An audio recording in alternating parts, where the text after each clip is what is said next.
कभी जिंदगी में मौका मिले तो 5 दुर्बा, कितनी दुर्बा जम के बोलो जरा, 5 दुर्बा 1 बेलपत्र। कभी अगर मौका मिले जीवन में 5 दुर्बा 1 बेलपत्र, 1 अक्षत, 1 चावल का दाना, और तीनों पत्तियों पर लगा हुआ चंदन। बेलपत्र की जो 3 पत्ती होती है,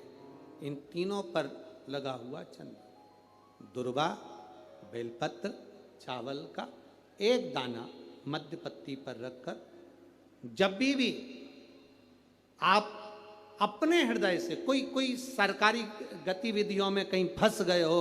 सरकारी कोई केस चल रहा है, कोई सरकारी चीजों में अगर तकलीफें आ रही हैं, तो शिव का नाम लेकर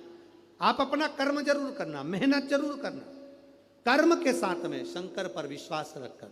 1 अक्षत का दाना, 1 बेलपत्र, 5 दुर्बा हाथ में लेकर शिव का स्मरण कर कर श्री शिवाय नमस्तुभ्यम कहकर, अगर श्री शिवाय नमस्तुभ्यम भी नहीं कह सकते, पंचाक्षर मंत्र नमः शिवाय,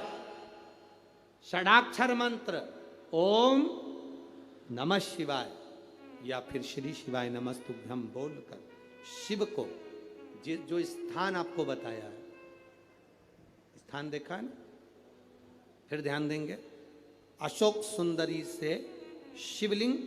के बीच की जो खाली जगह, देख रहे हो आप लोग, एलईडीओं पर ध्यान देना, एलईडी और अपने अपने मोबाइल पर अगर आप कथा सुन रहे हो, या यहाँ पंडाल में कथा सुन रहे हो, या आस्था चैनल पर सुन रहे हो, तो वहाँ शिवलिंग, अशोक सुंदरी का स्थान, बीच में जो खाली जगह है, इस खाली जगह पर बेलपत्री और दुर्बा का जो पीछे का भाग है, वो पीछे का भाग अशोक सुंदर की ओर होना चाहिए, अशोक सुंदर की ओर उसका भाग हो जाए, और पत्ती को इस तरह से शिवलिंग और जो खाली जगह है उसके मध्य में रखकर, कोई सरकारी चीज के लिए, कोई प्रशासनिक चीज के लिए, कोई केस के लिए, कोई कानूनी कार्यवाही के लिए, कोई तकलीफ में घिरे हुए हो, तो उस स्थान पर ये बेलपत्र केवल 1 बार चढ़ाकर बाबा से विनती करना, बाबा उसको स्वीकार जरूर करेगा, कार्य सफल जरूर करेगा। 1 बेलपत्र,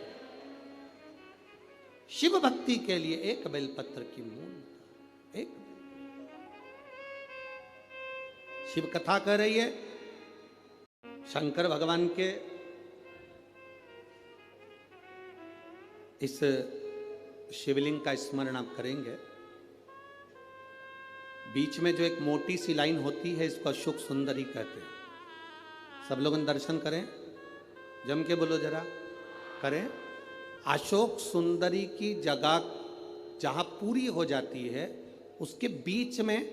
शिवलिंग और उसके बीच में थोड़ी सी जगह खाली आती है, करें दर्शन, समझना जरा बहुत अच्छे से। जैसे ये अशोक सुंदरी की जगह है, हम निवेदन करेंगे आस्था चैनल वालों से भी और एलईडी वाले भी, जिन जिनको एलईडी पर आप दर्शन करा रहे हैं वो पूरी तरह से कराएं। गणेश जी का स्थान, षडानंद कार्तिकेय का स्थान, अशोक सुंदरी का स्थान बीच में, अशोक सुंदरी का जो स्थान पूरा हो जाता है, वहां से लेकर शिवलिंग के बीच में खाली जगह आती है, करें दर्शन आप लोगों ने, खाली जगह आती है। उस खाली स्थान की जो महत्वता है, ये जो अशोक सुंदरी से लेकर बीच में जो जगह है, ये भगवान शंकर की जो धर्म पत्नी है माता पार्वती, उनकी जो योगनियाँ हैं 64 योगनी, उनकी जो शक्ति पीठें हैं, उनकी जो सिद्धता है, उनकी जो सिद्धियां हैं, ये अशोक सुंदरी से शंकर के शिवलिंग के बीच में जो खाली जगह होती है, इस स्थान पर 64 योगनियाँ, देवियाँ, अष्ट सिद्धियाँ, नवनिधियाँ सब इस स्थान पर रहती है। इसलिए हमारे यहाँ शिव महापुराण की कथा कहती है, पूर्ण पूजन के बाद अगर कोई नारी, कोई पुरुष, कोई बच्चा, कोई बुजुर्ग अपने मन की बात का स्मरण इस जगह पर हाथ को रखकर, जैसे किसी के हृदय पर हाथ रखते हैं तो दिल धड़कता हुआ स्मरण होता है, उसी तरह यहाँ स्पर्श करेंगे और स्पर्श कर कर जब अपने मन की बात करते हैं तो देव अधिदेव महादेव नंदी के साथ आकर प्रदोष के दिन कार्य की सिद्धता पूर्ण करते हैं। उस स्थान की मूलता होती है, वो स्थान समझ में आएगी ना जगह? अरे बोलो तो जम के। नहीं समझ में आई हो तो एक बार फिर वापिस समझ लीजिए, फिर समझो वापिस। स्थान देखिएगा, अपने को भगवान की कृपा से यहाँ नागपुर में शंकर जी का शिवलिंग कोई ने कागज का बनाकर यहाँ जो भेजा, ये काम बाबा की कृपा से आप लोगों के स्मरण के लिए आया। देखिए जरा, गणेश जी का स्थान, कार्तिकेय जी का स्थान, बीच में ये आ गई अशोक सुंदरी की मोटी सी लाइन। अशोक सुंदरी की लाइन जहाँ खड़ी हो खत्म होती है, वहाँ से जो शिवलिंग रखा है, इसके बीच की जो जगह है, ये जो बीच में अशोक सुंदरी के स्थान से लेकर शिवलिंग के स्थान के बीच में जो खाली जगह है, ये 64 योगनियाँ, अष्ट सिद्धियाँ, नवनिधियाँ, सब कुछ मेरे देव अधिदेव महादेव ने माता पार्वती को अपने चित्तवृत्ति के साथ यहाँ अनुमति प्रदान कर रखी है। वहाँ का स्पर्श, वहाँ का मात्र स्पर्श और हमारे दिल की बात, शंभो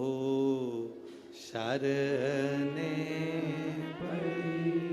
मांगू घड़ी रे